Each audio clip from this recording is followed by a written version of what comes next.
Hello there. Thank you for joining me. My name is Tiffany Crisara and welcome to Traveling Your Timeline, the 5 keys to fulfilling your destiny.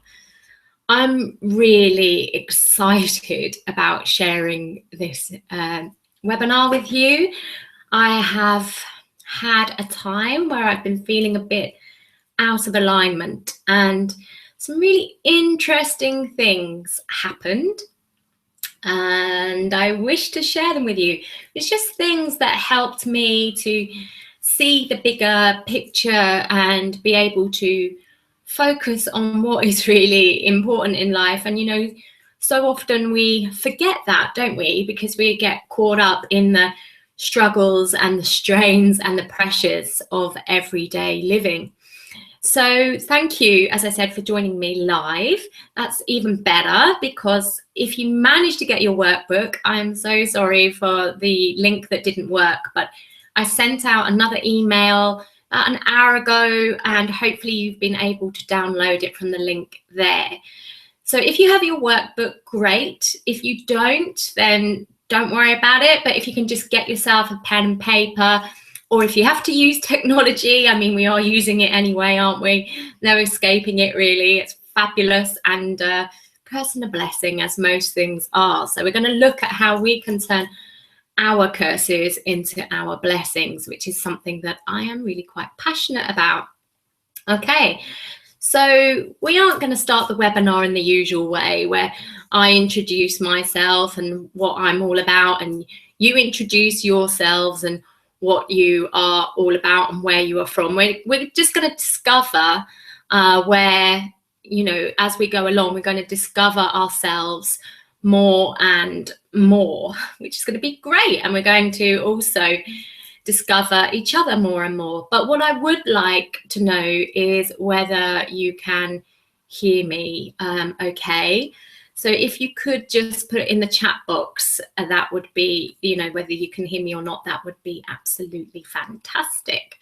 Okay, and I am just going to look at what we're going to be doing next whilst I wait for your messages to come in. Hopefully your messages are coming in.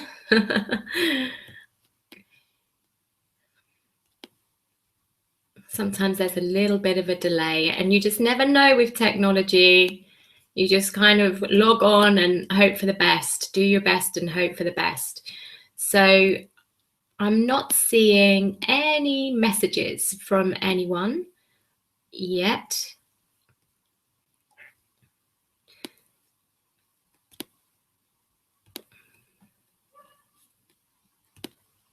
I'm just going to check that all is well. Bear with me.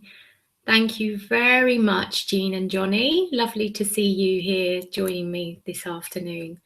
Okay, so let's move on. Let's get to the gritty stuff. Okay, thank you, Mark, also.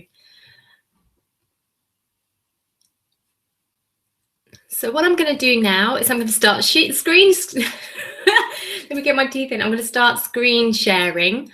And so I want to know that you can see my screen, but I haven't started yet. So just bear with me a moment.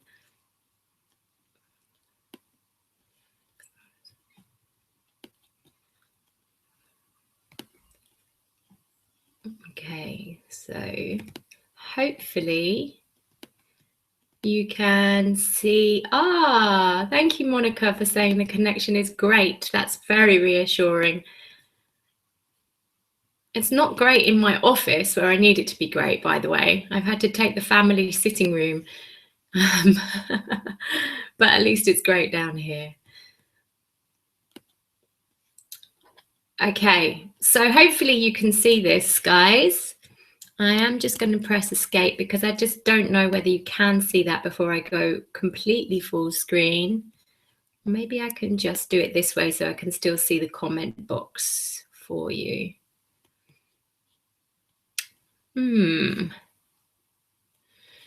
Seems like when I go full screen, I lose something. Yeah, I lose you guys. Okay. So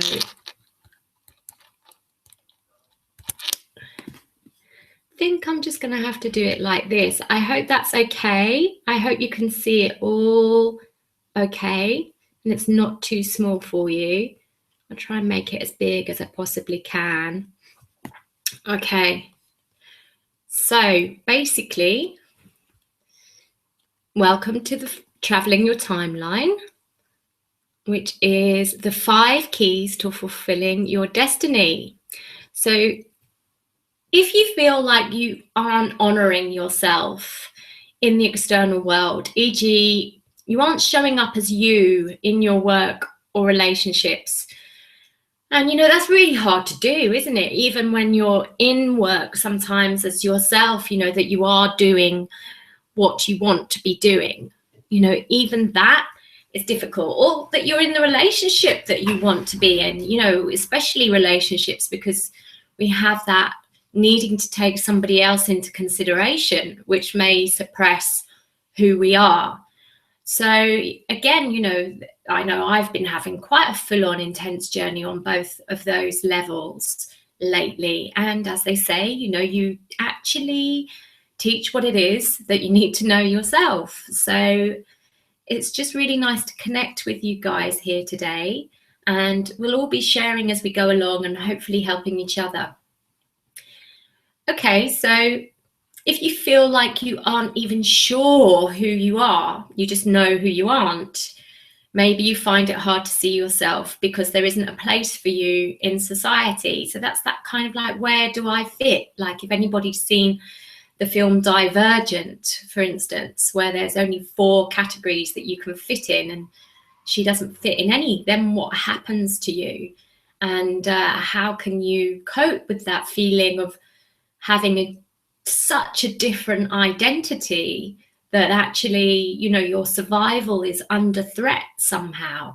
And I'm sure quite a lot of you resonate with me on that one, because you're all creatives, you're all, as far as I know, you're all creatives. But even if you aren't, there's still that sense of conformity around society, which can numb who you are. Okay. So if you feel like you know who you are, but you struggle with feeling empowered by it, which is kind of like an ongoing thing of what I was just saying there about, if you know who you are and you're so connected to that, but, there just isn't a place or a space for that to feel supported, with society structures as they are. Or if you've had unusual experiences, whether they are supernatural experiences or that your life just hasn't followed the usual path, I really want you to think about this. I'm going to be sharing a few examples from my own life, and they are really supernatural. They're really kind of great stories. So if you like curl up on the sofa with a cup of tea or something, you're really gonna feel that storytelling quality. But as I do that, I don't want you to be getting into comparison, because, my experiences have been really unusual. And, yours is about what speaks to your soul. It doesn't have to be unusual. So I don't want you to be in comparison with it. It's just, I'm doing this in the spirit of sharing as an example, but don't be confined by thinking, oh, these have to be really way out or wacky ways. It's just getting what is your unusual experiences into a sort of perspective. So for instance, I never realized that I was clairvoyant until I realized that it didn't mean that you had to be seeing spirit walking around 24/7. Okay, so clairvoyant means clear vision. Okay, so we all have that because we have subjective, which means internal, and we have objective, which means external. So if you see things in your head, which if you dream you do, then you're using your clairvoyance. So this is what I'm saying. Don't feel like when I share mine that you're like, oh gosh, I don't have any of that. It's just, what I'm going to be sharing is probably the strongest moments of my supernatural path, but most of the time it is more like dreams or things along those lines. Okay, so if you feel like you know there is something more to you that you aren't getting, and you have a desire to fulfill your individual purpose, truth, and intuition, then whoop.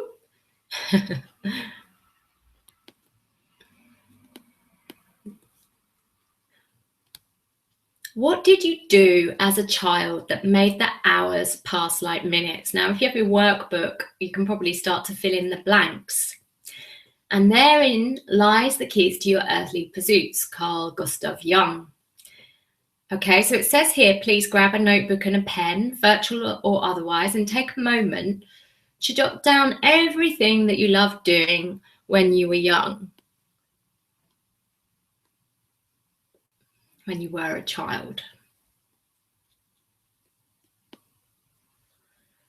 So it's just real brainstorming.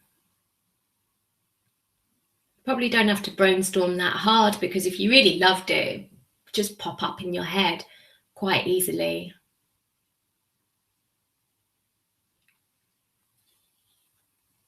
And whilst you do that, I'll just share with you that key one to your destiny is actually in the past, which is why we're going right back to childhood and, you know, what it was that really fed your soul as a child. So it might also be interesting to see at what time, you know, how old you were that these things came in. It was when I was 4 that I had the most powerful things happen to me. They all happened when I was 4. So just have a think back and think, right, what was the most powerful points where life just showed me about me and gave me clues about what I was here to do, what made me sing. If we look at inspiration, it means the spirit within. It's inspiration, just like intuition. It's like the inner teacher, the inner spirit that kind of tells us, you know, what it is that we are here to do. We're only here to do what absolutely captivates our soul. So what is it for you guys? I mean, for me, when I was 4, I mean, this passion's grown so much, it's like, can't read the actual slide. Let me just take it down a bit. There we go. All right, so when I was 4, I found the tarot, or the tarot found me, and so my lifelong love affair began. Tarot and astrology became my childhood sweethearts. Now, this is true. When I was 4, I first laid eyes on the tarot, and I saw the Fool, the Magician, the High Priestess. Gosh, in these really brightly coloured cards, because it was the 70s and it was all like lime green and purple and really bright, vivid colours that really had this impact, this kind of picture that I've put here. It had that impact on me. That's kind of how I can pictorially say what really happened there in that moment for me. And, you know, my favourite childhood book was a book called The Zodiac, which spoke all about the different signs. And so I was really captivated, and I went through my childhood really fascinated by anything psychic. And I was actually surrounded by quite a lot of people that were psychic. And I would, you know, I had my first palm reading when I was 7. My father figure told me that he saw my life, and I was always trying to get it out of him. I felt like people were keeping secrets from me, because I was brought up in many a haunted property as well, which I think was also part of my destiny. It was a sense of needing to be healing houses. And so there was all of this stuff going off around me that I didn't really understand. And sometimes it was scary. And I would ask people, and they would, whenever I asked them, they weren't very open.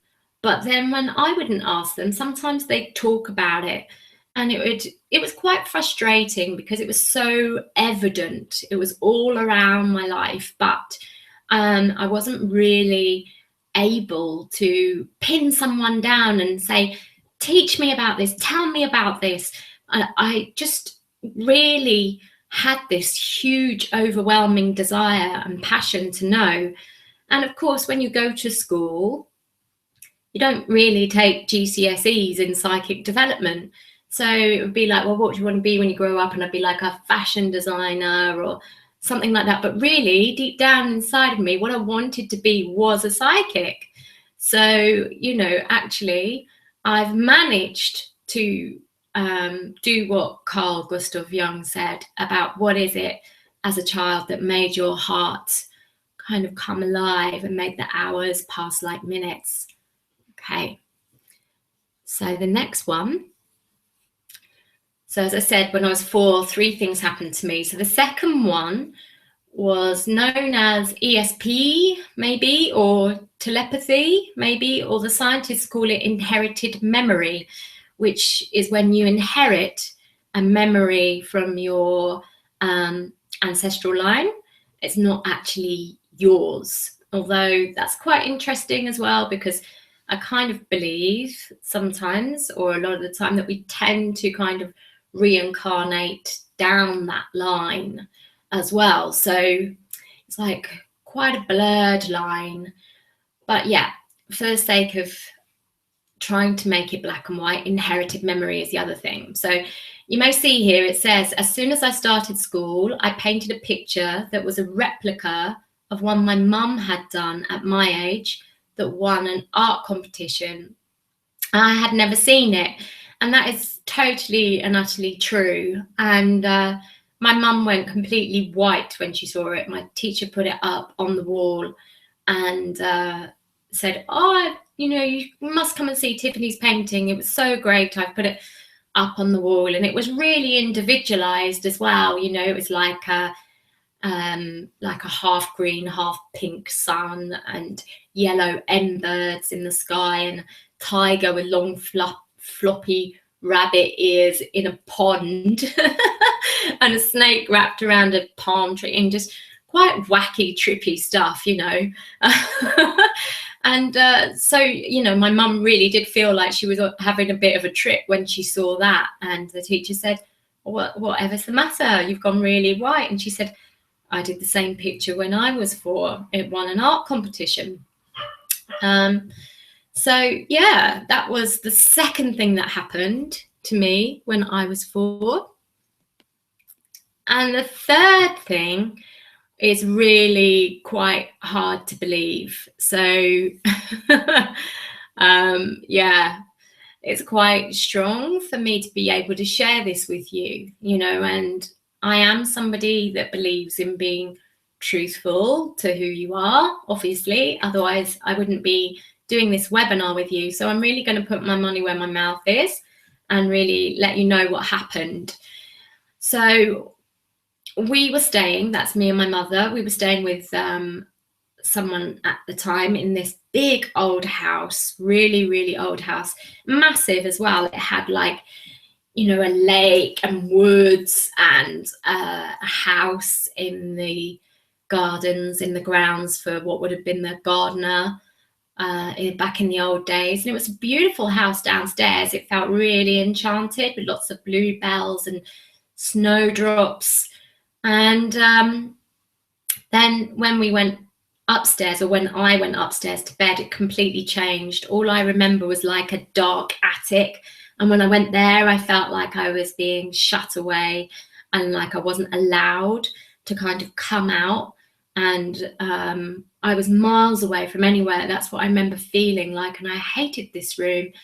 And I just really did not like it. And every night I went to bed, I used to see this old lady kind of walking past me. And I used to tell them in the morning, I used to have the thought, okay, I will let them know about this in the morning. And I'd tell my mum and her boyfriend in the morning, about this old lady, and they'd just say, oh, it's a figment of your imagination. So one night I went to bed, and I remember thinking at the time that I saw her, that's it, I'm not going to say anything because they'll just say those stupid words again, whatever they mean. So I made my mind up not to grass on the ghost, basically. And what happened then is that by not grassing on her, because, you know, spirits actually do communicate telepathically. Not that I knew that at the time, but she obviously knew that I wasn't going to grass on her so much. And she came right up to my bed, and then it was like I went under a general anaesthetic. So I was out for the count, and then I woke up and I was peeling my leg. It was like I was coming round from a general anaesthetic. I was really groggy and I was peeling my leg, and I thought, what am I doing? It must be a scab. And as I kind of went to peel it off completely, my leg was intact underneath. There was no blood. And as I felt around, the whole of my leg was covered in this scab.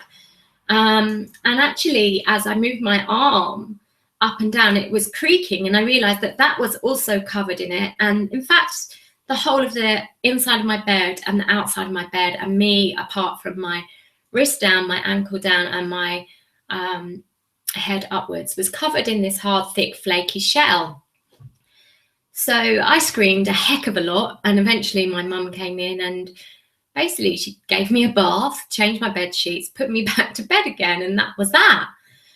And I never saw this old lady again. And you know, I used to tell people when I was younger about this, and I used to be like, I've put here, I took part in Ghostbusters, because I used to get teased, of course, for it, and be like, oh, you were slimed. And I'll tell you, it's not green, and you know, it's not wet. It's more like a plaster of Paris. And as I grew up, I went to the Arthur Findlay College, and I found out about physical mediumship and ectoplasm. Yes, but it's not green and it's not slimy. So that was the third thing that happened to me when I was younger. So now I would like to know what it was that really stood out for you as clues to who you really truly are. Yeah, like I say here, mine are quite supernatural examples. They can't be anything else, because that is what they were and who I am. But yours don't have to be supernatural. My path is supernatural, and it's about helping people connect with their supernatural nature, yes, but you know, what is your supernatural nature? We look at the word supernatural and we think woo-woo, but actually it's in the word. It's supernatural. What is your connection to your supernatural persona? Yeah, this could be art, animals, books, dancing, could be Tonka trucks, who knows, all right? Only you know, and it would be really great to know what yours is, if you would like to put it in the chat box. So I would like to know what it is, and did you already know that? Do you already honor it? Do you actually do anything along those lines today in your life? And also, I'd like to know what one thing you can do to nurture that gift from today onwards. So I'd love to know if you would like to pop it in the chat box.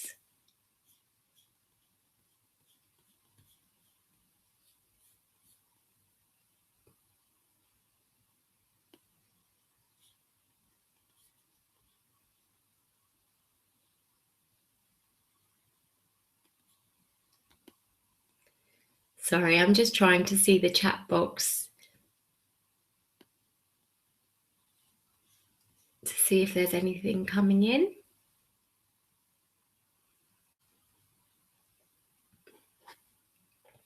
Okay, well, I've got nothing coming in at the moment, so I will just continue for now. There may be a bit of a delay.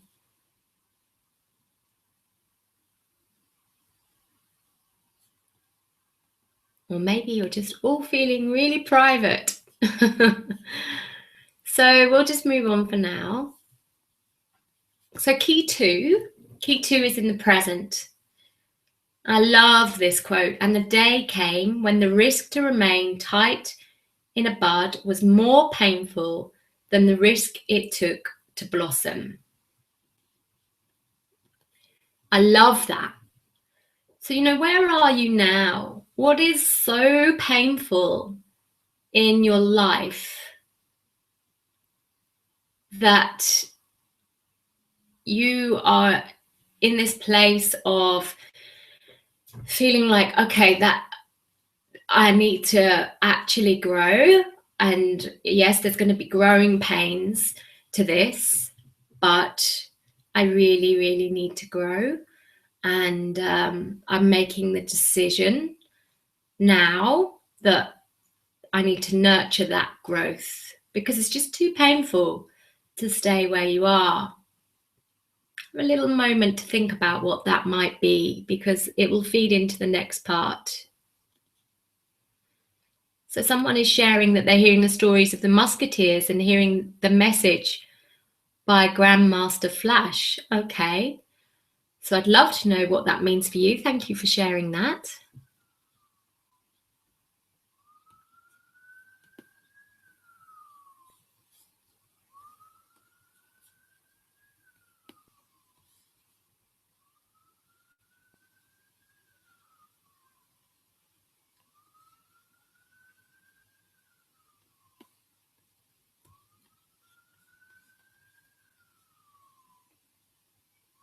Okay, your comments are coming in now. Thank you.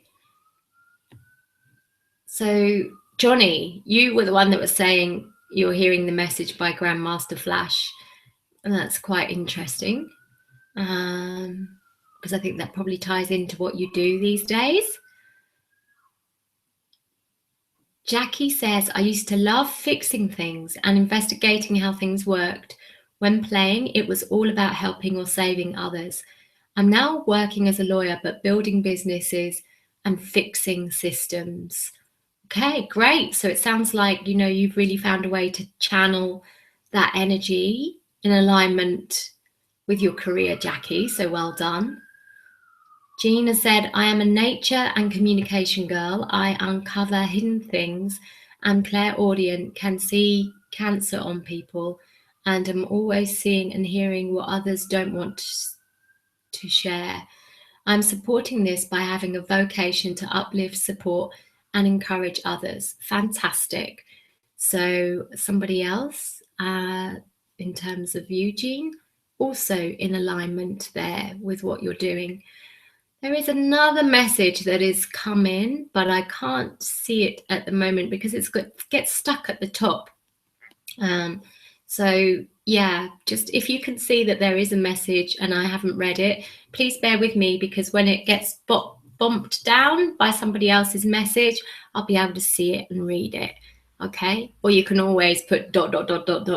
afterwards and another message to bump it down if you realize that I'm not doing it, reading it out.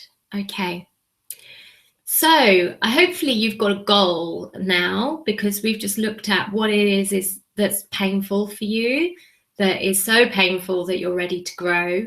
Okay, and we'll look at that in a minute, so I'll just give you a couple more minutes to finalize what that might be for you before we move on. So Muffy says, I've always drawn and found myself drawing and painting soul paintings to express myself. Fabulous. And so are you doing anything with that now, Muffy, is the question. Because remember, I'm also asking if you're doing anything with that now. And if you're not, then what one thing can you actually say you're going to do? Yeah. And that's for all of you, that one thing, whether you're on your path or off your path, What one thing is it that you can go, right, from this day onwards, I'm going to nurture growing that, and I'm going to give that more importance. Okay, Monica says, for me, spending time outdoors, collecting pets, mice, frogs, bugs, and looking after them. Wow, okay, so something here about nature is really, really strong for you then, Monica, and perhaps also animals. So yeah, have a think about what you can do to nurture that. And somebody else, sorry, I can't see your name, says, I remember as a child being disciplined for something I hadn't done because my mum wouldn't believe me. I now have a hard time believing that people will understand me and believe I am genuine, however truthful and honest I am. Okay, I hear that you're struggling with that, and that is part of your karma and part of your story. And hopefully this webinar will really help with that. Okay, in terms of okay, so I think this is the same Jackie, right? Where you've already said about fixing things. Okay, so there's something there about your fixing, needing to go a little bit deeper, isn't there? Fixing basically how you feel about this, yeah, is something that maybe your gift is needing to work on inside of yourself as well. So Johnny says it very much ties in. The Musketeer stories taught me important values. Interesting that you're talking about values, Johnny, and you've put honor, bravery. The message not only was that it was nothing I'd heard before, it was the strength and truth of it that resonated. Beautiful. And really interesting that you're talking about values. You will kind of see why as we go further on. Hi, Kirsten. Good to see you here. And Kirsten says, I was always fascinated by words and also spent a lot of time with people from different countries and cultures. So most of what I connected with was understanding and being understood, but also cooking and working with food was very soothing. So if you're the Kirsten I think you are, then it sounds like you're on track as well with what you do for a living, which is great. Jean's got a question. Painful, question mark. I understand that others may not be ready to or want to see what I hear or what I share with them. It's irrelevant because the connection has been made and it will blossom when they are ready.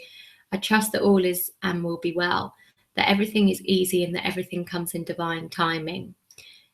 Which is beautiful, yes. And I'm not saying that you have to have a pain inside of yourself that is so big that it's forcing you to grow. Like something else, I love another saying called choose your hard. Like staying where you are is hard, and so is moving forward. So choose your hard. And so that's what I mean when I say painful. Maybe you just don't have a painful or a hard at the moment. Maybe you've worked so much on it and life is giving you a bit of a break. If you've got a question mark about that, then either it's that you just haven't gone deep enough with that thought, or that something just really, it's either that it's very, very suppressed and repressed, or that you really are just in a place where there's nothing that painful at the moment. Okay. Somebody else has got a comment as well. If you could put ... in the chat box so that I can see it, because I can only see half of it. So just bump it down with a ... message, please. That would be really helpful, and I'll read it out in a minute. And whilst that happens, we'll go into, is it time for you to grow? Okay, so we're looking at the GROW model, which is a popular model in coaching. So in order to get somewhere, you need to be coached. You need to get on a coach to go to your destination in the travel industry.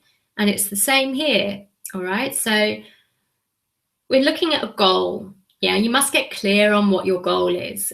And if you don't know it right now, that's fine. I have ways to kind of, if you want to go further and deeper with me at the end of the call, I'll let you know about that.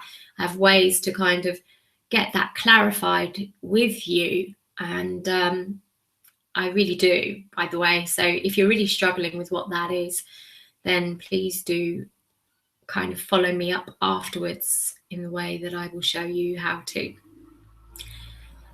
R is for reality. So how realistic is your goal, and have you done anything to make it a reality? Now in your workbook, you can probably start to fill in these blanks as well. And just by writing things, you know, they say thought, word and deed. Just the sheer act of writing something is like bringing it into reality as well. So don't underestimate just filling in the words in the workbox or workbook even. O is for options. So how many options do you have? And quite often we don't allow ourselves all the options that we do have. So we'll look at that a little bit in a bit. And W is for will. So how strong is your will between 1 and 10? 10 meaning really, really strong. And also what is key is your will going to be affecting anybody else's will? Because if it is, then that's when it needs realigning. Okay, it shows that there's something out of whack or something out of balance there. And we'll go into that a little bit deeper as we go on. So Natasha, thank you. As a child, about 7, I was always sensing spirits in the house we were in. Didn't realize at the time that although my family were open about spirits, that the fear I had that I was always being watched and something was often in the room that I was sensing were other souls. Yeah, absolutely. So that's a real kind of key for you being psychic as well, isn't it, Natasha? And Natasha and I have quite a bit of synchronicities. And also at the age of 7, I had that where I was living so badly. When my mum was a photographer, or she worked for a photographer, and so there was lots of pictures in the house of us with you know, the eyes looking at the camera, so they always looked like they were looking at you wherever you were. And so I used to go around and turn them all so they were facing the opposite way, and I couldn't see those pictures at all, and nobody would be looking at me, but I'd still really feel it, just as strong, if not stronger. Okay, so Kirsten is saying, also, I just remembered being obsessed by ancient mythologies, the ancient gods, everything from India and Norse through Greek and Roman. I like that. Kirsten, I'm glad you're getting some or aha moments. That's fabulous.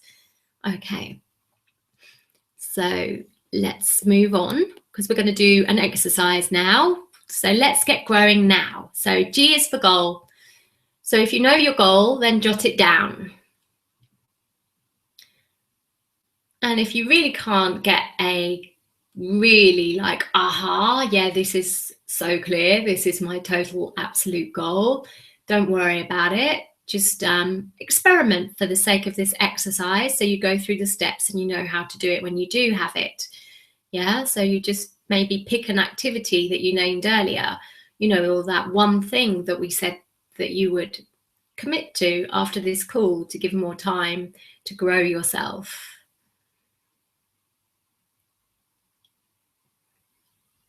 So if you just write that down, and I will just look at Natasha's comment, which says, I also used to be called the daydreamer in my family, as was always daydreaming, and then tell mum the weird adventures I'd had, supposedly in my vivid imagination. Beautiful. Imagination really is the bridge between the subconscious and the conscious, i.e., if you're psychic, that's what you use. And we all do have that, remember, which means we all do have psychic ability. Okay, so hopefully you've got your goal.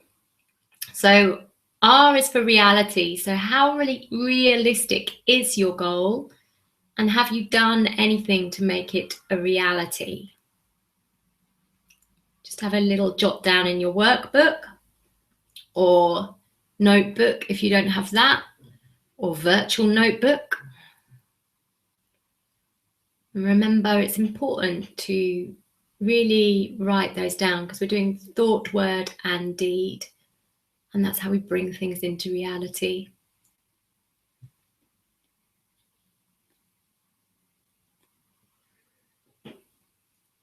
Okay, and options. How many options do you have?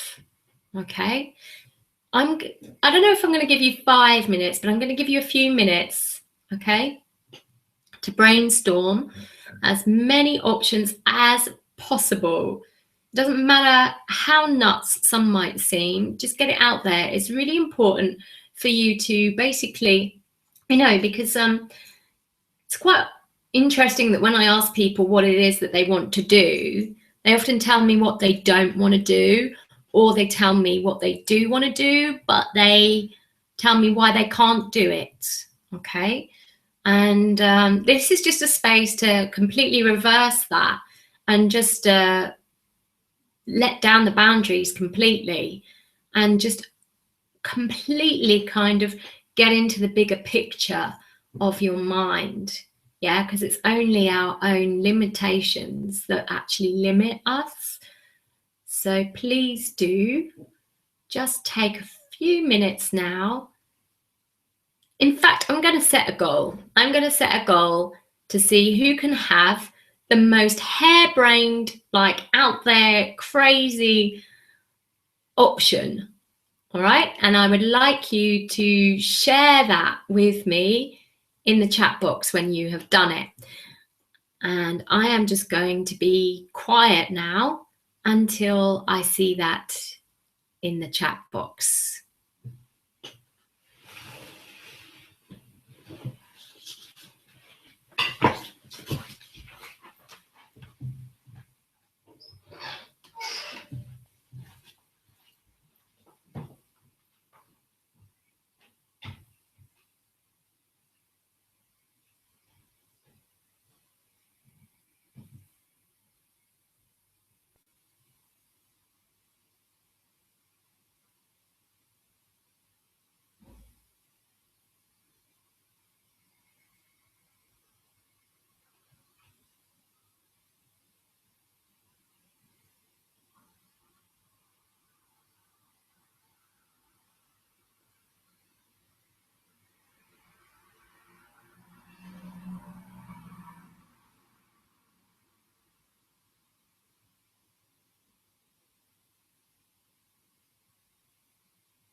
Okay, so how are we going? I haven't been able to see the most harebrained out there crazy option you can possibly think of yet.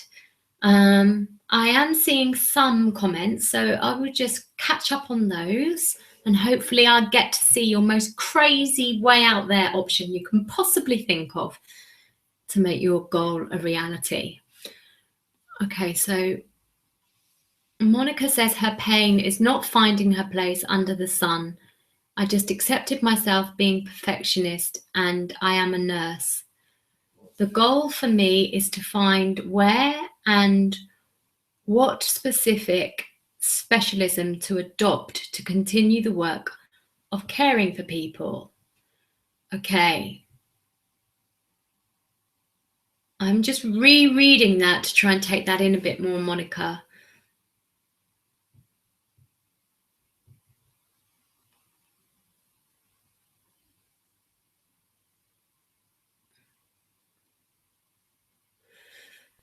So it sounds to me like at the moment, the exercises we have done have still drawn a blank for you in terms of what it was that you loved doing when you were a child. If you could share that, whether you have that or not, and if you do, what it is, if you're okay to share that with us all, then maybe I could help you get a bit more clarity, okay?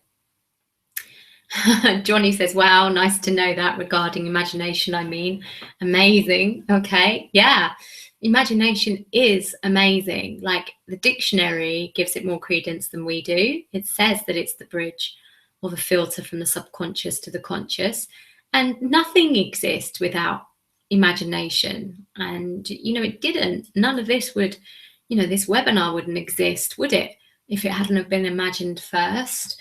This Apple computer that I'm putting it on, or your laptop or smartphone or your chair or the house that you're in, so it just goes on like that. Everything had to be imagined first. Imagination's stronger than the will. Like if I say to you, do not think of the color pink, what happens? Yeah, your head thinks of pink. It doesn't actually go, oh, I mustn't think of pink, so therefore I'm not going to. Yeah. Okay. All right. So Johnny says, what did you want to see in the chat box? Tiffany, missed the last part. I want to see the most harebrained option you can possibly think of, the most daring option you're going to allow yourself to do. In other words, the option which you would never allow yourself to do in order to bring your goal into reality.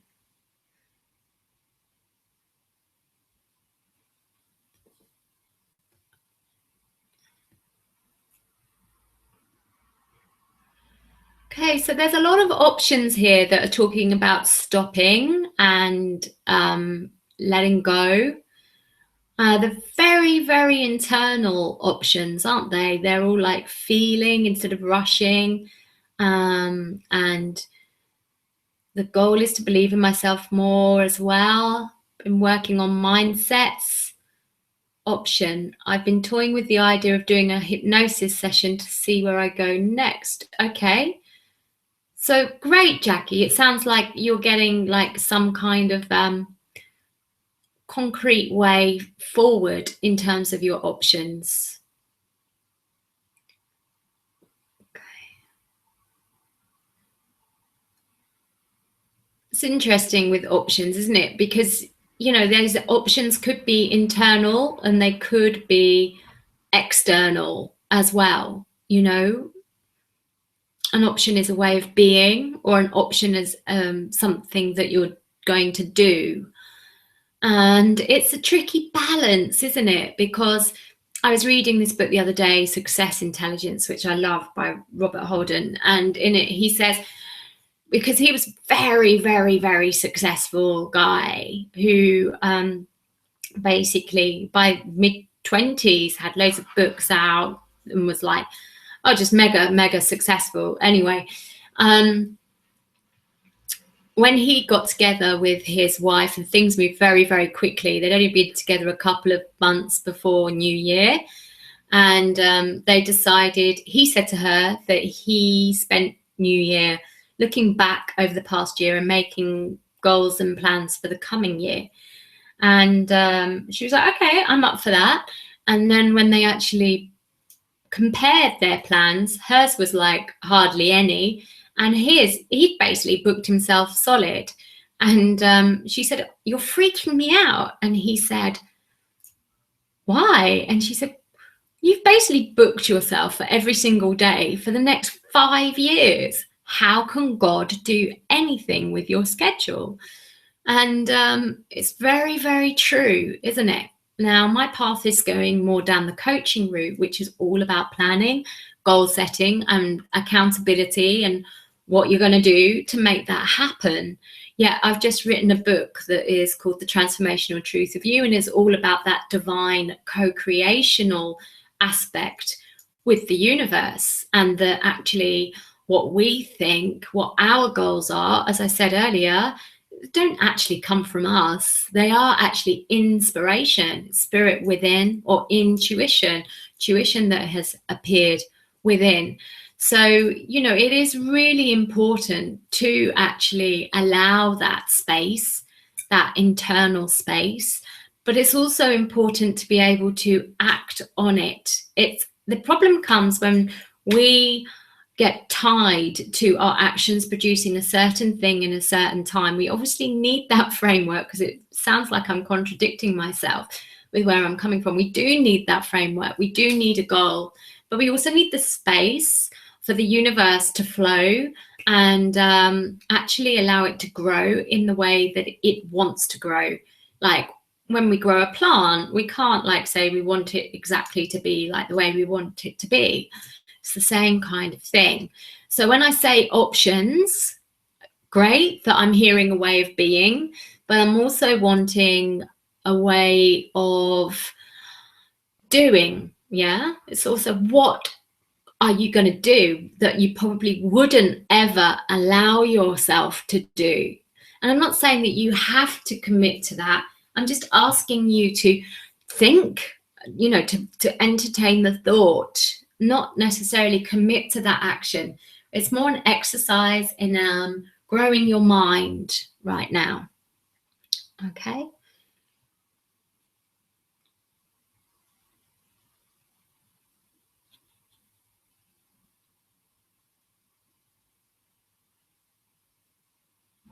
So Kirsten says, a colourful, non-esoteric healing space for people to develop their creativity and connect with nature, art, dancing, writing, exploration with soulful, nurturing food, but also a connection to helping others and a space for orphans. Fantastic, Kirsten. So I'd love to know what the option which you probably wouldn't allow yourself to do. What is that in order to bring that into reality? Okay. Nice that you're all commenting on each other's as well. Beautiful.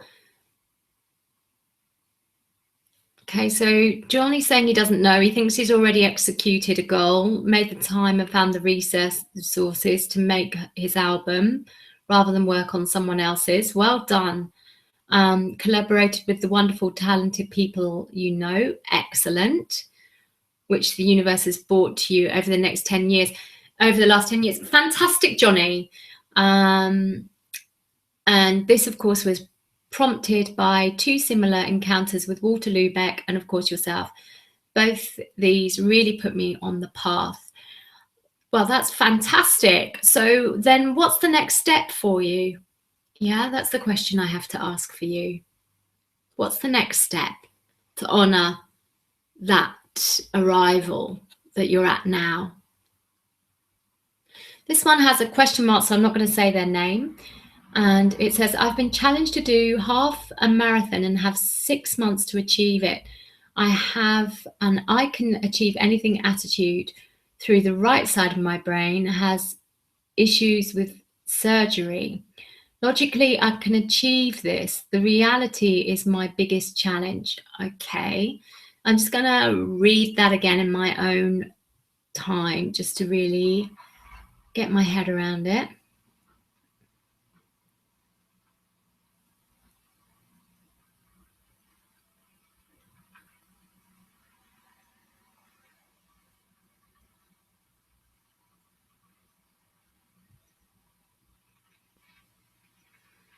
So this is your biggest challenge, okay? So I've got your goal here, which is to do the marathon. And, you know, I'm really seeing that you're out of your comfort zone with that. And the actual thing is to ask yourself, what have you done to make it a reality? like, I guess you're training little bit by little bit, and building it up. And it's a perfect example of a goal. That's a very, very clear goal. And so the options, what is it that, how many options are you allowing yourself? For instance, it may be that you're not allowing yourself the option to train 2 hours a day. That might be a bit excessive, but it's an example. And if so, why aren't you? It's more along those lines and asking yourself those questions. Okay.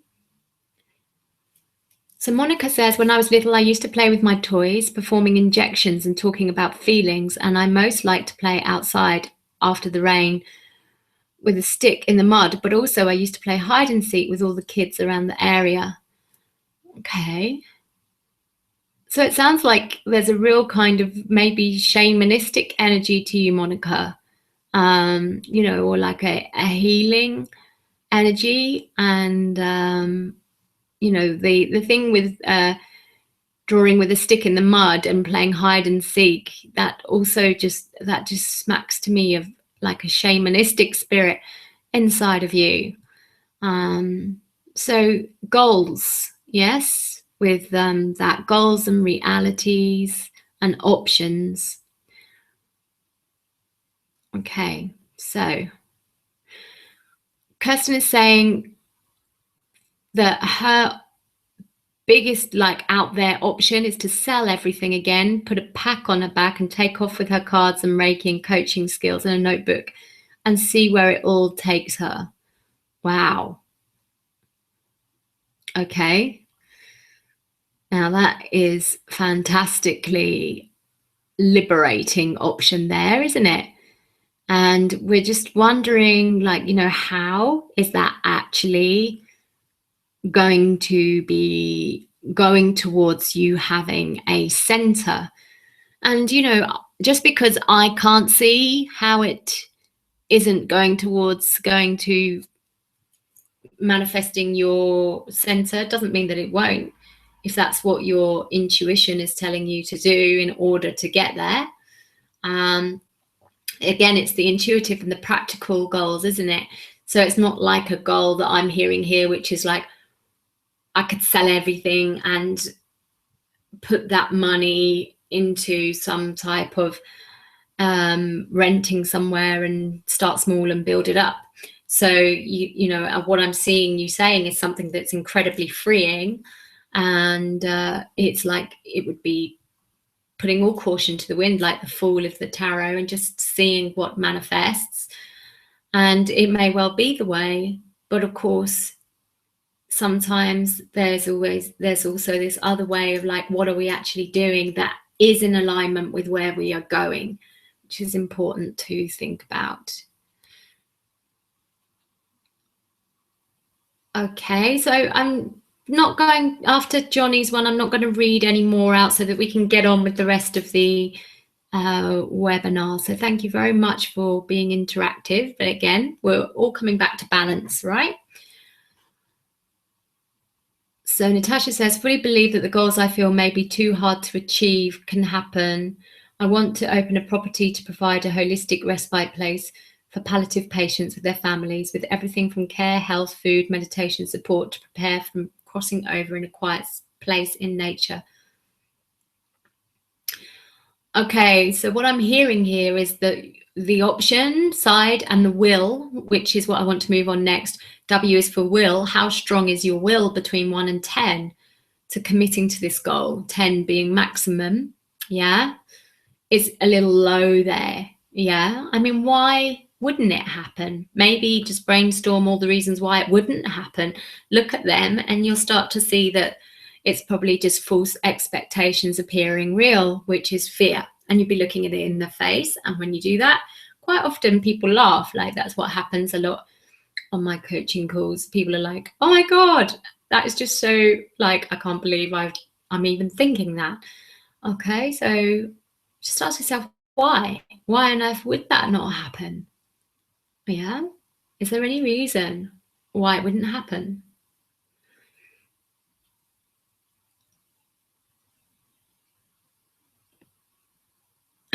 So Kirsten's saying, how about spending a month in a garage with a whole bunch of canvases and a whole lot of paint, just listening to music and seeing what comes out? Well, what comes out will be a whole load of beautiful, beautiful pictures, Kirsten.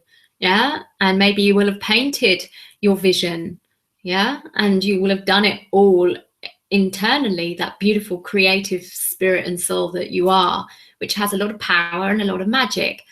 And the practical side of things, how is that moving you forward on the external creative element of the reason why you're here in a body, and that you can do things to make it more tangible.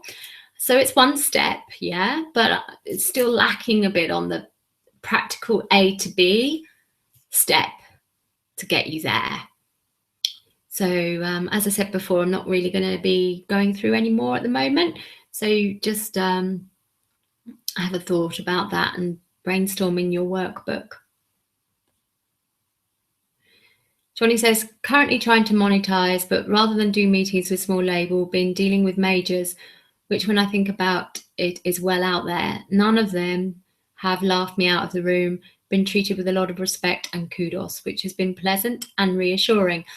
There we go. So you've stepped out of your comfort zone and you have basically realized that actually,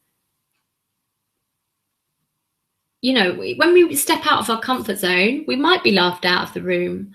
And if we're laughed out of the room, it's like, so what? You know, basically I had a session with somebody this morning, and, you know, what they got for themselves was, no matter what happens, no matter how much we struggle, there is always peace within ourselves. So if we're responsible for our own emotions around that, then what have we got to fear?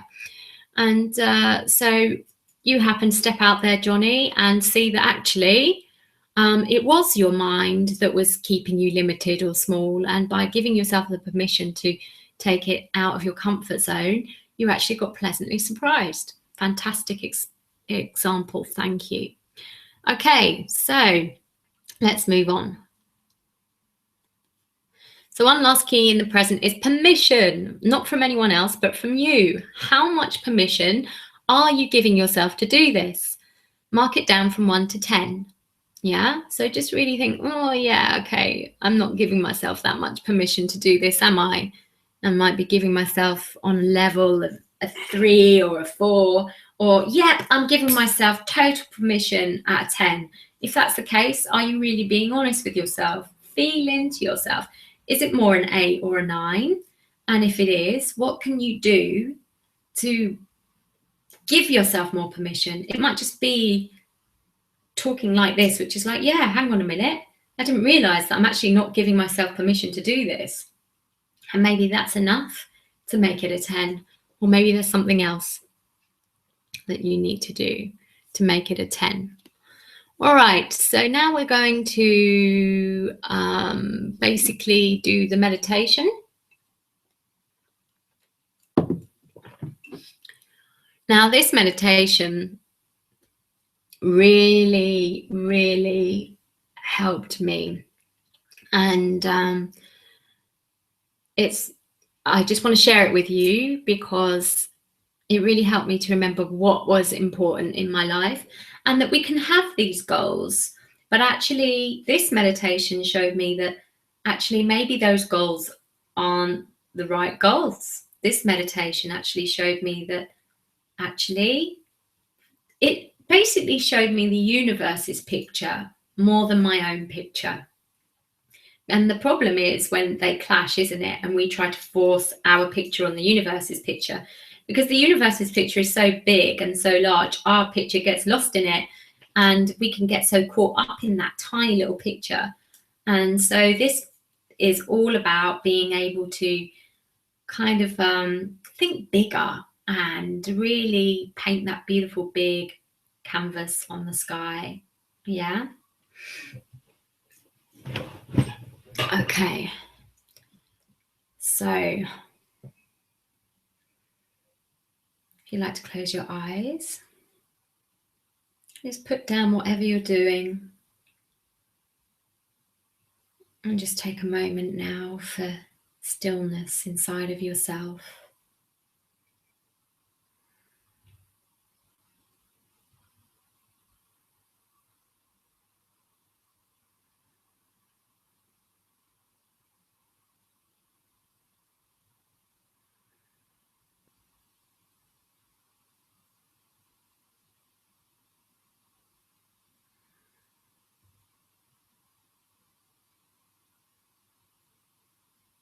And I would like you to see yourself towards the latter part of your life, your twilight years.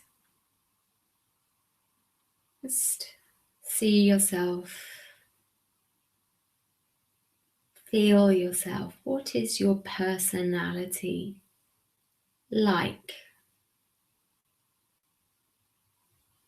And we're seeing yourself as if you've fulfilled your destiny, or you've become the person that you want to be, and you've achieved all that you wish to have achieved.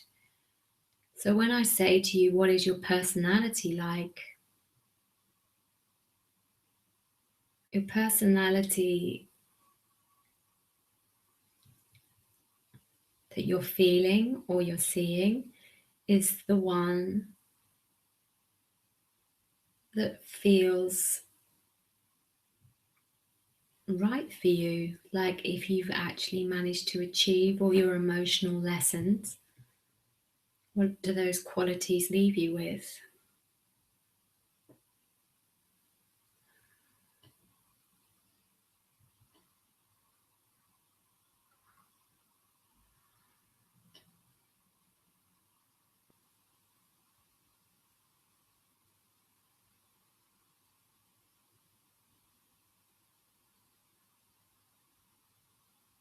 And where are you? What's the environment around you like?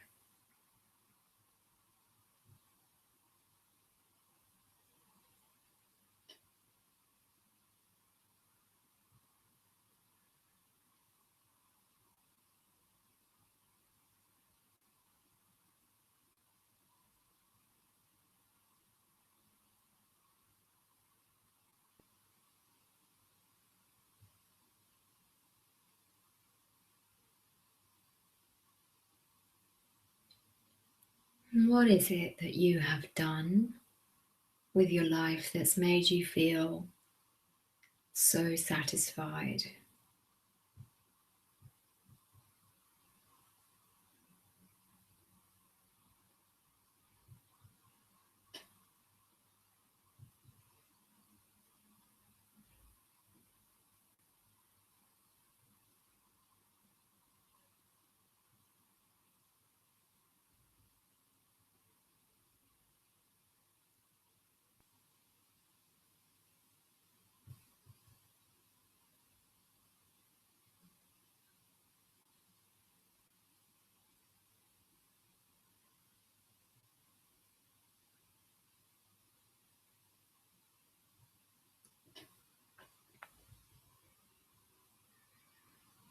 And when you're ready, just let go of that vision. Take a nice deep breath in.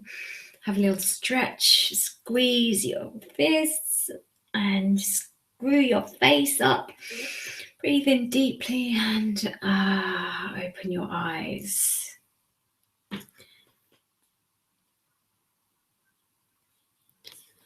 So that for me was absolutely amazing when I first did that.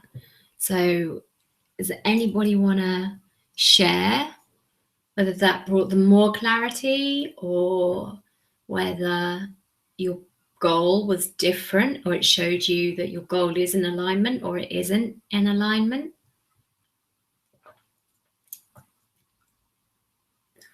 So Natasha, I can't see all of your comment, and obviously it's in answer to what I said about why wouldn't it happen. And I love the fact that you said you need to find the financial support to help this happen. So I am actually hearing a lot more will, a lot more commitment, a lot more permission. It wasn't that you said, well, I don't have the finances. You've said, I need to find the financial support to help this happen. So there you go. If you didn't have your goal before, I think you do now. Fantastic. So does anybody want to share what happened for them with that meditation?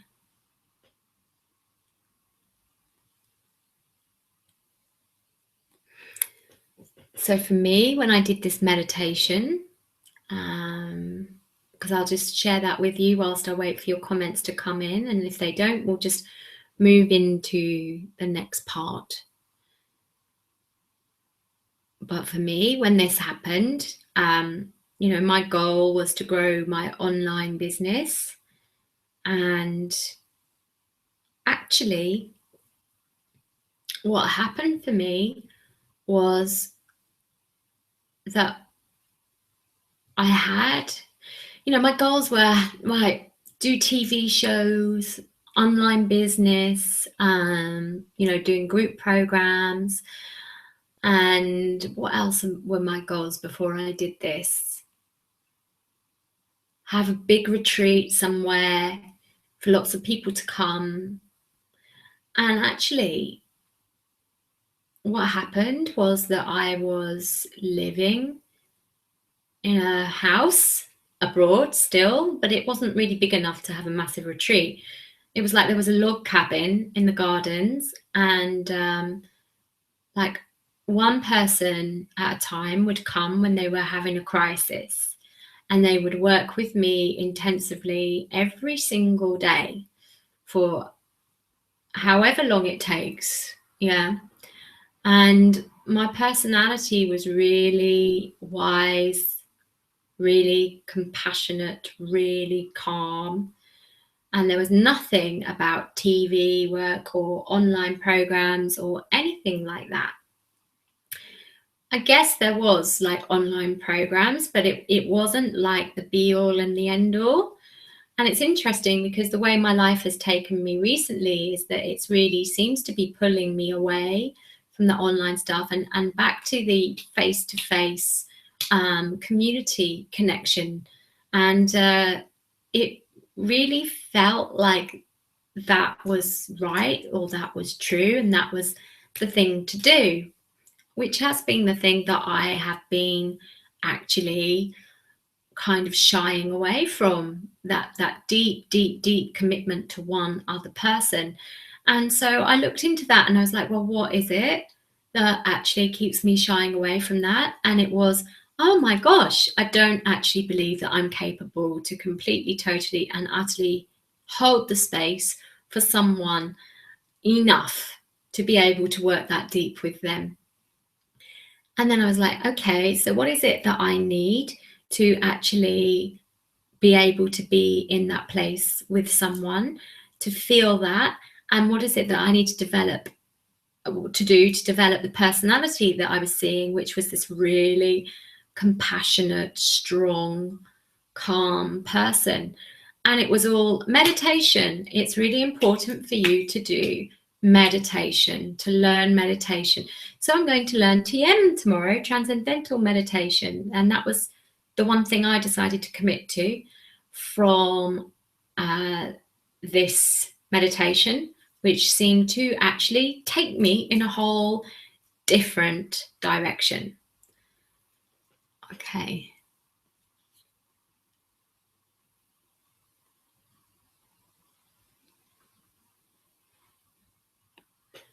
So lovely comments coming through. Johnny's feeling like made him realize anything is possible, which is fabulous. He's talking about, he came out of his comfort zone, and the story he shared about how he was well received by people he sees as more successful than himself. Okay. So Jackie says, the meditation just made me feel calm and as if I was sitting by the sea in a safe environment. This sounds like I can achieve my goal of being satisfied with who I am. Lovely. Okay. Fantastic. Monica says, my vision was in nature, very close to energetic centers where I wish to be able to travel and receive some essential information. Great. So is that in alignment with your reality, your goal, or your picture right now? That's a question for you to think about, Monica. Okay. Johnny says, still seeing the same vision, living somewhere warm, house on a beach in a bay somewhere, very clear, blue sky, sea, sitting in my living room, feeling very content, fulfilled, clear, have a lovely life.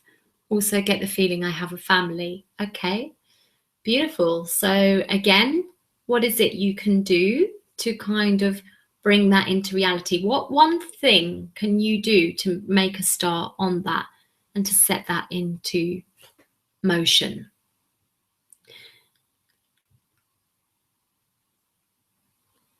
Okay, so Natasha says, fear-based. Fear I can't achieve my goal or failure. In meditation, felt my heart fully open, laughter around, lots of peace and love.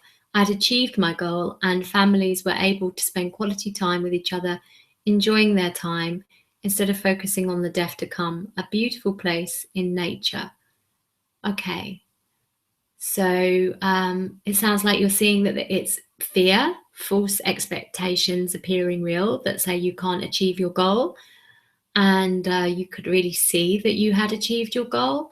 So again, what is it? Like maybe me sharing the process I went through of questioning, you know, what it was I needed to do to bring that about.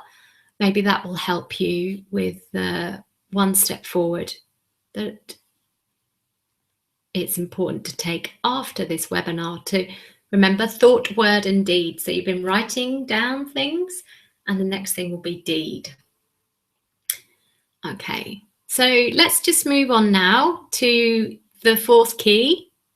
Yeah, and Johnny, you were saying about values. And so this is where I was saying, that's uncanny. We will see later why. This is where we're at. So the cardinal virtues are found in the 4 principal moral virtues. The English word cardinal, and those of you that have done the tarot or astrology with me will know that we have cardinal in astrology as well. And that comes from the Latin word cardo, which means hinge. So all other virtues hinge on these 4, according to Plato, yes, which, Aristotle, before Aristotle, before Plato, Socrates, okay, which are prudence, justice, fortitude, and temperance. Okay, those are also found in the tarot, which we will look at in a minute. So Plato first discussed the cardinal virtues in the Republic, and they entered into Christian teaching by way of Plato's disciple Aristotle, but Plato also got them from Socrates. However, there is more to the 4 virtues, as we will discover. Okay, so key 1 of 4 is prudence, successful goal setting, which we've been talking about. So the prudent man looks where he's going. The prudent man keeps sane and sober for your prayers. And prudence is right reason in action. Okay, so in order for you to be fulfilling your destiny, you do have to look where you're going. You do have to keep your mind on track and be able to discern. Okay, so there's that practical element, and this is known, prudence is patience, is the hermit, and so the hermit does that, and the hermit's about Virgo, and we are in the time of Virgo at the time that this webinar is first aired, which is September 2015, but Jupiter is also in Virgo for the next year, until August, I think, or September 2016. And although Jupiter doesn't really like being in Virgo because Jupiter is so expansive, and Virgo is quite down to earth and practical rather than expanding out there. Actually, what can happen beautifully is that Virgo gives this the practical quality in order for things to come through. So for the next year, 2015 to 2016, there really is this energy around of like, right, let's get practical about what it is that we want to go forth with. And that's being given some extra oomph. And if you also come back and watch this after that time period, it would be good to see, what happened for you from September 2015 to September 2016.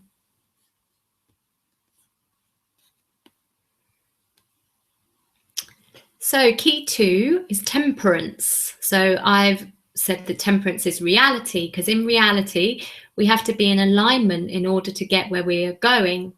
Now, most people don't really understand temperance when we look at it through the tarot, I mean, because people often ask to me, well, what does temperance mean? Just don't get it. And yeah, she is hard to get. It took me many, many, many, many years until she opened up to me. It's not something you can really get through your logic. It's something that you have to experience, but I will also try and share that with you later. So key 2 of 4 is that temperance is reality. In reality, we have to be in alignment to get where we are going. Okay.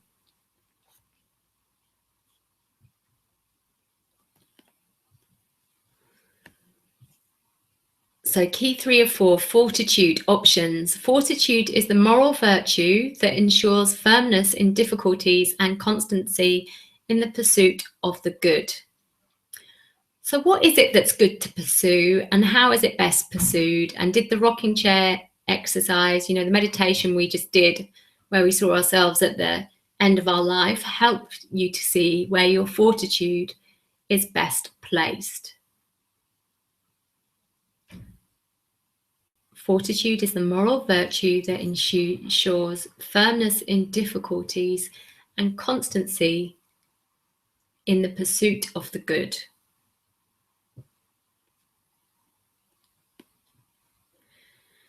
So key 4 of 4, justice, will. Justice requires precision. Our concern as individuals is with respecting the rights of others, particularly when we owe them a debt or when our actions might restrict their exercise of their rights.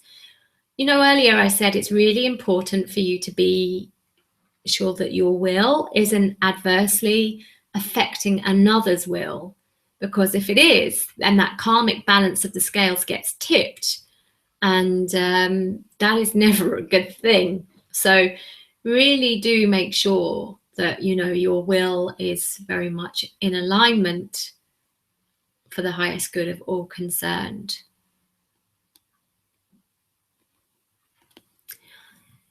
Key 5 is grace. So back to this part where I said one of the hardest cards to understand in the tarot is temperance. I often explain her existence as part of the 4 virtues that we've just did, yeah? So when we have strength, which Socrates said fortitude, when we have patience, which he mentioned as prudence, and justice, mastered with ourselves, that naturally results in a state of temperance, which was the other 4th virtue he spoke about, which then results in a state of grace. So in tarot, grace is the key word shared by temperance and the high priest. And why is that? Okay, well, the tarot is numerological as much as it's astrological and mythological. The connections are shown by adding and deducing the numbers. So if you see here, temperance is number 14 and the Hierophant is number 5. If you add 1 and 4 together, you get 5. So what you've got here is a state of grace. It's just they're the 2 extremes of it, where the Hierophant is very confined by his pillars and his structure of the man-made energy of grace. Then what we have here with temperance is this freedom, as these wings taking off, and this unbounded energy of grace. Temperance happens, as I said, when you've got strength, when you've got patience, and when you've got justice, which is the ability to be in alignment with how you're feeling and the truth of who you are, but with calmness and patience and strength. Yeah, that's when you get temperance, which is when you get grace. Okay, so that is the 5th key. And as I said, the high priest is number 5. And he's like the 4 virtues and the 4 elements. It's like we have earth, air, fire, and water. And the 5th element is spirit. Okay. So I'm just going to tell you a little story.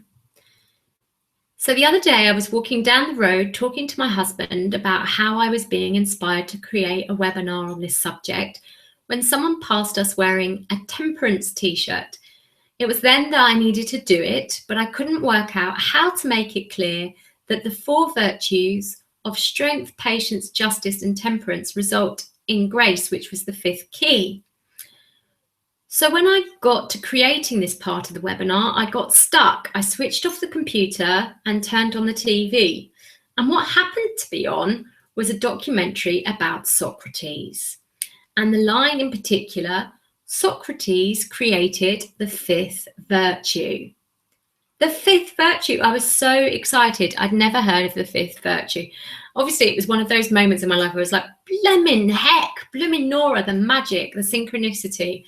Yeah, I was stuck on how to get across this 5th virtue, turned on the TV, and there was the line, Socrates created the 5th virtue. Amazing, absolutely incredible. So let's look at this. So the 5th key, Socrates said, was piety, which to me means grace. So it was a confirmation that I was on track, right? It's just I didn't have the confidence in my own internal navigation, and I needed some external mirror showing me that I was on track, and the universe knew that and gave it to me, right? So it does that for you guys as well, all right? So just start noticing that a little bit more. And you can notice that a little bit more by taking time out every day and writing a little gratitude list. And you start to see it a little bit more and more. So what does grace mean? So to me, it means to flow around anything that appears to be an obstacle with the utmost respect to its existence, with a knowing that it has just as much right to exist as you do. It's a knowing that it's there for a great reason, even if it seems like an obstacle to us and we can't see its purpose. It's a knowing it has one, and that it's no less important. So in my 2nd book, which is just available now, it's just been published, The Transformational Truth of You, the longest chapter is on grace. So when I wrote this book, it didn't really have much structure, and it got quite a backlash from publishers. I needed to write it again and again and again because of the lack of structure. It was just like this stream of information from the universe, and I was struggling with getting practical around it. And this book for me was really a challenge on how do you actually put a structure and a framework around something that is such a strong creation from the universe, which we've seen a little bit in your examples with your comments also, that challenge today. So when I started writing about grace, I could not stop, and it was like, my gosh, it's just gushing out. And you know, I've been a very ungraceful person, and I guess again it's this thing of like you really teach what you need, because that's the information that comes through, the teaching that comes through is for you as well. And so it's a practice I have to continually remind myself to be. And then, like I say, you teach what you most know. So the following exercises that we're just going to do just before we wind up for the day is very much around exercises to bring this 5th key of piety, as Socrates would say, or grace, as I would say. This excerpt is taken from my book, okay, in the chapter of grace, and it says, the trick is to find the space and move into it. If we all looked at the other cars on the road instead of the road, we'd end up in a car crash, and I've nearly done this. I got so caught up in trying to read a logo on a lorry on the motorway, I nearly ended up in the back of it. It was a big wake-up call on how important it is to concentrate on the space and not be distracted by the obstacle, and not just on the road. And it doesn't have to be an obstacle either. It's just what other people are doing, or their identity, yeah? Concentrate on yourself, your own identity and the space in life, and move into it. Flow into wherever the space happens. Release any agenda of where you are going and enjoy the journey, which is interesting, isn't it? Because at the same time, I'm asking you, what is your goal? All right. But for instance, I had a goal to get to the TV studio by 3 o'clock, because that's when I was going live, and it was 5 to 3 and I was stuck in Oxford Street, and it was like I came up off the tube and there was just all these different currents of people that I would just be getting swept up in, and if I didn't go with the current, I'd be beaten up, quite literally. It was just so, like, not obviously intentionally by anyone, but just by shoulders, backpacks, bags, and when I saw that, I just thought, right, I've just got to go with it. And I did. I just moved into the space rather than going, I have to go in a straight line across Oxford Street to get to this place. I actually just kept moving where the space was. And I actually flowed to work. It was actually really, really beautiful. And so this is what I'm kind of saying there. You still do need a destination, yeah, but it's allowing the space to flow in getting there. So flow into wherever the space opens, release any agenda of where you're going and enjoy the journey. By making a practice out of finding the flow in the space, we begin to see that the obstacles are actually guiding us somewhere. So some things for you to do to really come away and feel like, yeah, I'm in this alignment of knowing that message from the universe and knowing my practical destination to get there, and also embodying the grace within myself to get there. Is, like I just said, a great practice is to find a busy street at least once a week, with or without your iPod, and practice gliding into the space. And as you start to enjoy the process, up the challenge, like, I actually need to get somewhere within the next 5 minutes, and see if you can still do it with the enjoyment and the grace. It's a fantastic exercise to do. Graceful opportunity 6, think twice when you find yourself in a situation where you may not be open to receiving or sharing, whether it's something good like a present or even something that seems like an obstacle. Head versus heart. Judgments block us, take us out of the heart and into the head. In the heart, we have grace, love, connection, spirituality, trust, and creativity. In the head, we have criticism, fear, conditions, labels, pressure. It's like living with a headmaster. Let's look at some of those things now. Okay. So how much does your head tell you? Now, you should have all of these in the workbook, so you might want to go over these after the webinar, but just fill in the blank spaces for now, because this webinar is overrunning a little bit, so I am just going to go through these with you so you can fill in the blanks. So how much does your head tell you the world is an unsafe place, is an unfair place, that you must do whatever you can to protect yourself because it's not safe to be you, and you have to be untrue to yourself to survive because you're not good enough and you can't trust anyone? How many of those are true for you? Just work through them one by one after the webinar, and you can do that rating of 1 to 10.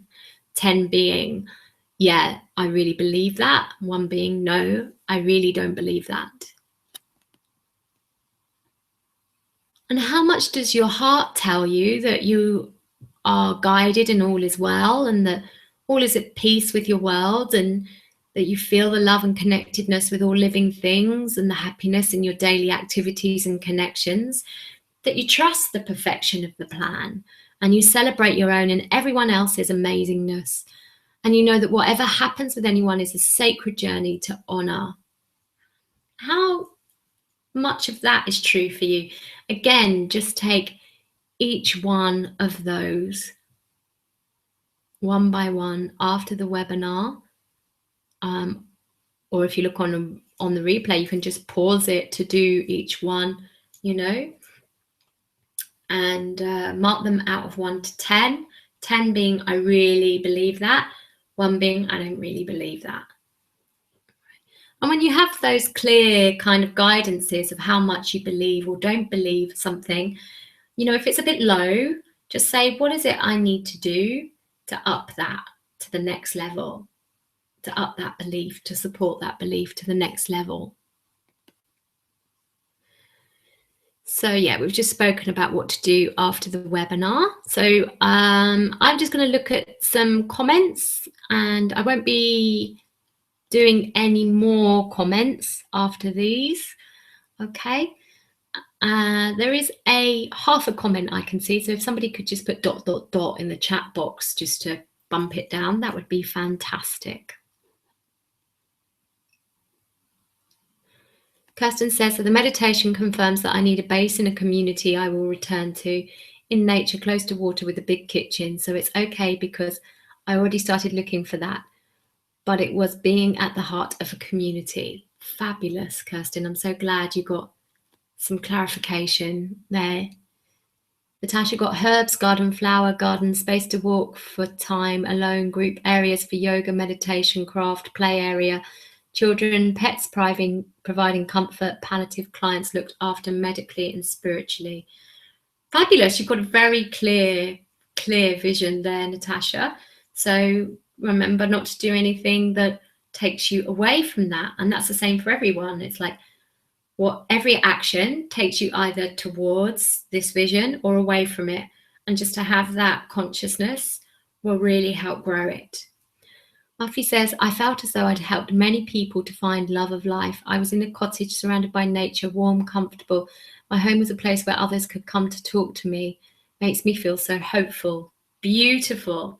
And I'm glad it makes you feel hopeful. And again, also, it's like, remember, every action takes you towards that or away from that.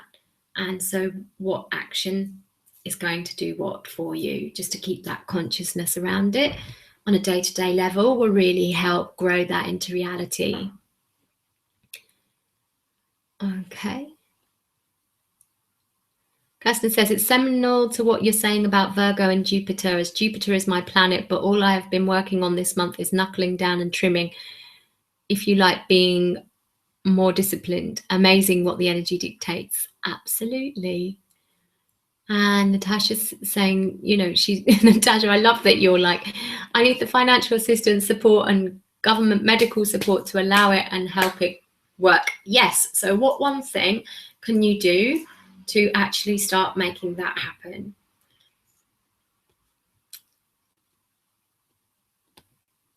Kirsten says, the part about finding the space is exactly right. I used to think going with the flow was being carried along, but last year I realized it was going with what is working instead of looking at the blocks and battling them. Find the way around them and adapt. It makes us stronger. Absolutely. Thank you for the dots, Johnny and Natasha, and thank you, Kirsten, for your thanks. Okay, so we are at the end of the webinar, but before you go, just want you to know that if you want further assistance in clarifying your purpose, then you can apply for a free session, okay? And I am going to try and pop this offer up in the box. So I don't know whether it's going to work. Let me just stop screen sharing. Hi, hello. Yeah, every time I've tried to pop an offer up in the box, it's not really happened. So let me just bear with me a second.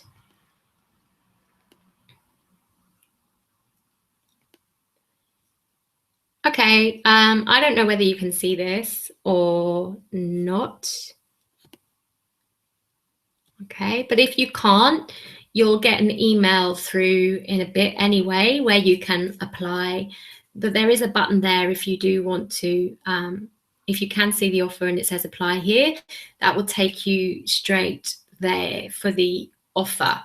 And this is just so we can get really, really clear on a personal level. We can go deeper than on a webinar. And also, you know, we could chat about some long-term ways that maybe I could work with you to get that going for you. So if that sounds good to you, then just click the apply here button and you'll be taken there, okay?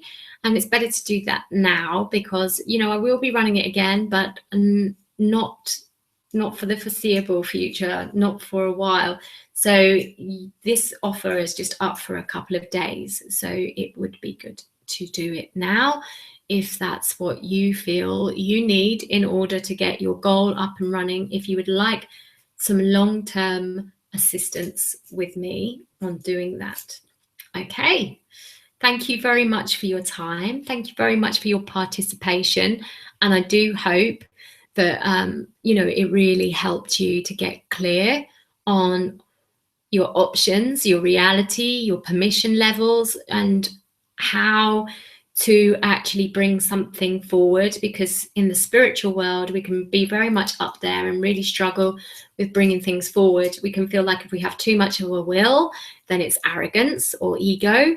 And we can be left to, as Kirsten said, just go with the flow, when actually it's about having the destination and that beautiful, graceful energy of allowing that divine guidance as well. And so hopefully there are some actual pointers that you can take away on how to balance that, because it is a tricky balance. And also there's my book as well that's just come out, The Transformational Truth of You. So if you want more on that, you can also go to my site, tiffanycrisara.co.uk, award-winning author, and get a signed copy. Okay, I look forward to our next connection. Thanks again for joining me. Take care for now. Bye.